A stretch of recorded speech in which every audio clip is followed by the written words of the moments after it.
조국 장관 재판으로 갈까요? 연합뉴스의 보도에 의하면 조국 장관이 버럭했다고.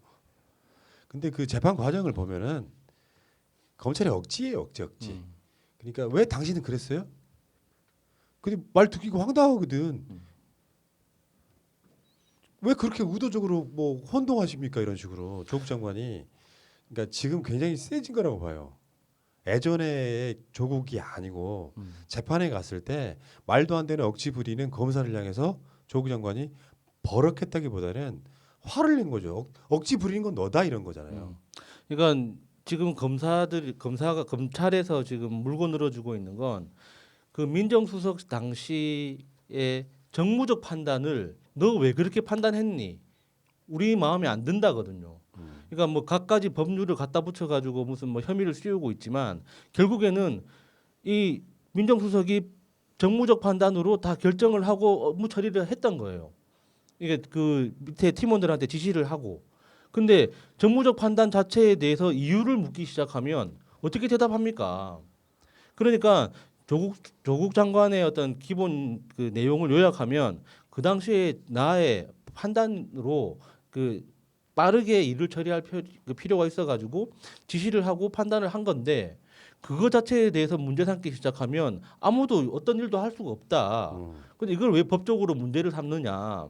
그러니까 그 검사가 아니 그런 식으로 말을 돌려 가면은 그러면은 아무도 뭐 죄 짓는 사람 아무도 없다는 거냐 이런 식으로 일종의 말 꼬투리 잡고 늘어지는 거죠. 그러니까 좀 유치한 짓을 하고 있는 겁니다. 어제 검찰이. 헤드라인, 그러니까 핵심은 뭐였냐면 유재수 감찰 사건은 당시 민정수석 업무 중에서 100분의 1 정도의 비중일 뿐이다.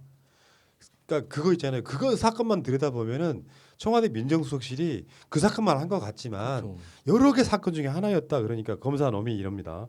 그런데도 참여정부 인사들이 민원을 넣어서 특감반과 관련 없는 백원우 전 비서관을 사건에 참여시킨 거 아니냐 이렇게 얘기를 하니까 그러면서 증언 자체가 모순이다 이렇게 얘기하니까 조국 장관이 그게 왜 모순이냐?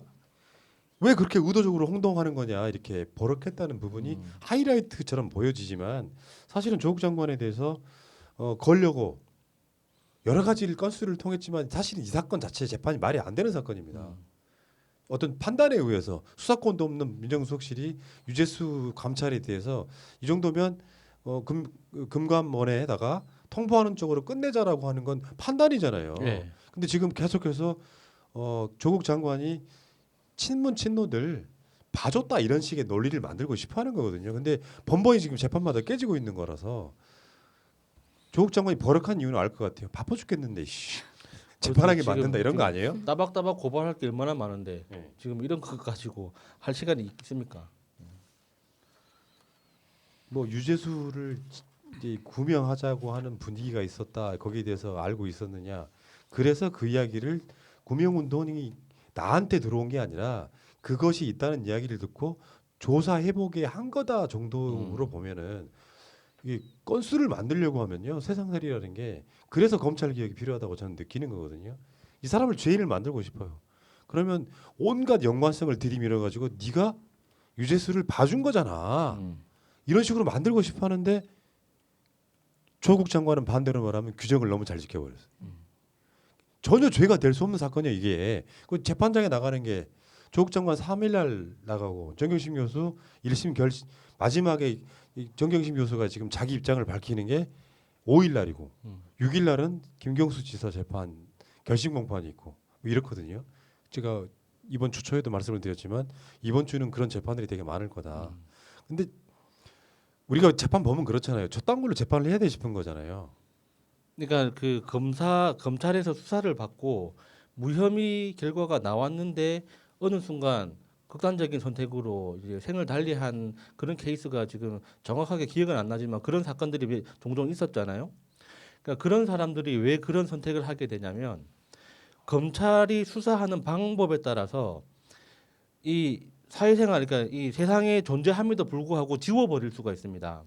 그러니까 수사라는 명분으로 주변 사람들을 샅샅이 다 파기 시작하면 그 주변 인맥들이 다 끊어져요. 그러면은 나는 감옥에 가지도 않았는데 감옥에 있는 것 같은 효과가 생기거든요. 어떤 사람도 내 전화를 안 받아. 어떤 사람도 나하고 같이 일을 안 하려고 해. 어떤 회사에 취직할 수도 없어. 그러면은 계속 사회적으로 경제적으로 공공에 처하고 결국에는 우울증에 빠져서 극단적인 생각까지 하게 되거든요. 그러니까 검찰이 이렇게 어떤 한 사람을 옥죄고 괴롭히는 다양한 방법들 중에 너무 쉬운 거잖아요. 수사라는 명분을 가지고 주변 사람들을 싹 다 그냥 드러내놓고 이 사람이 이런 범죄를 저지른 사람이야라고 그냥 공식적으로 통보를 해주는 거예요. 당신 이 사람이랑 왜 당신 전화번호가 왜 이 사람 폰에 있냐? 그게 왜 잘못입니까? 당신 저 사람이랑 왜 통화했느냐? 그게 잘못입니까? 근데 검찰 수사관이 전화하는 순간 전화를 받는 사람은 아 얘랑은 앞으로 연락하면 하면 안 되는구나. 나한테 좀 어떤 피해가 올지 모르겠지만 일단 피해가 안 된다는 걸 확인될 때까지만이라도 연락을 끊고 살아야겠다. 이렇게 하다 보면 그 사람 하나 고립되는 거 그냥 순식간이거든요. 그러니까 이런 거 있잖아요. 예를 들어서 완전한 유죄가 되려면은 어떤 게 유죄가 되냐면 조국 장관이 유재수로부터 돈을 받아. 그래서 그 사건을 그냥 종결해 버리는 거예요. 그런 경우가 아니고 예를 들어서 조국 장관은 그런 캐릭터가 아니기 때문에 더 믿음이 가는 거예요. 유재수가 죄가 있는데 같은 진영 사람이기 때문에 봐줬다? 이 논리를 만들고 싶어 하는 거야.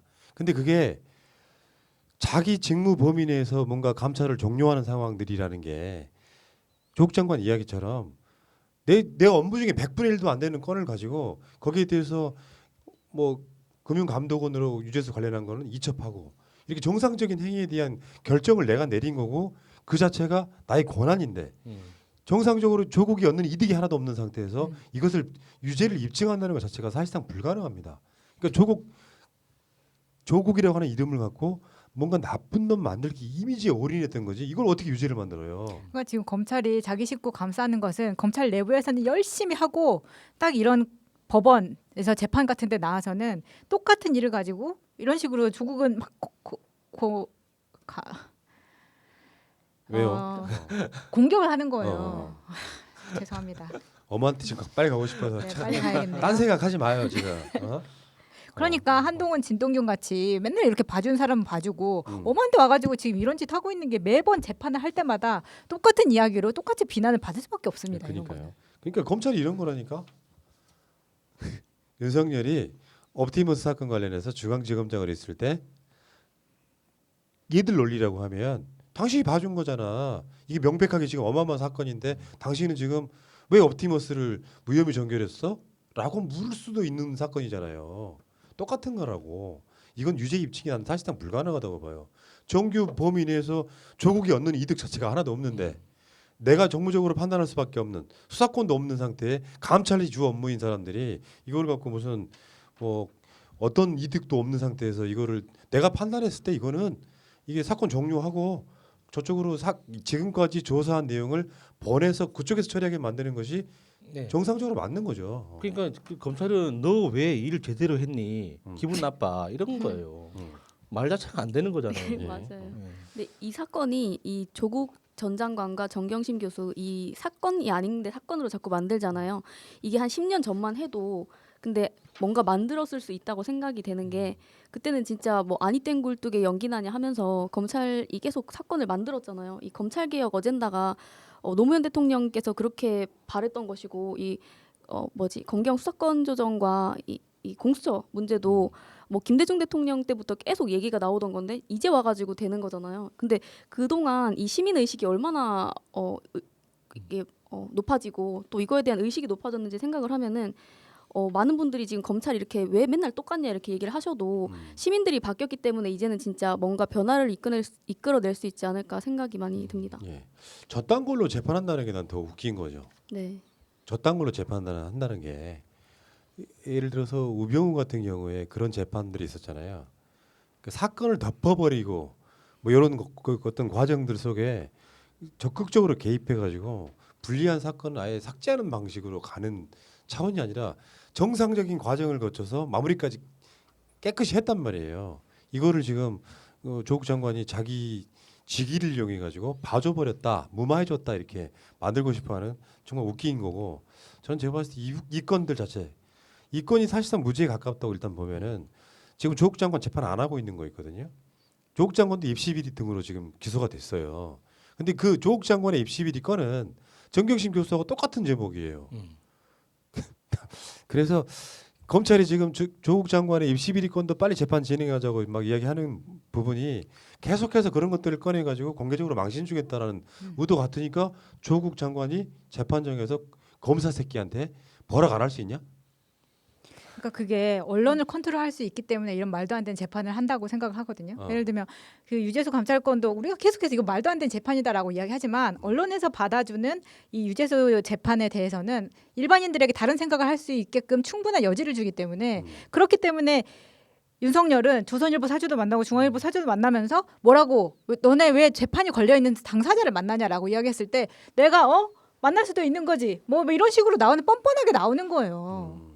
언론을 컨트롤할 수 있는 힘이 검찰에 있기 때문에라고 이게 가장 큰 문제입니다. 우리는 컨트롤 못하죠. 감사해요. 여기까지.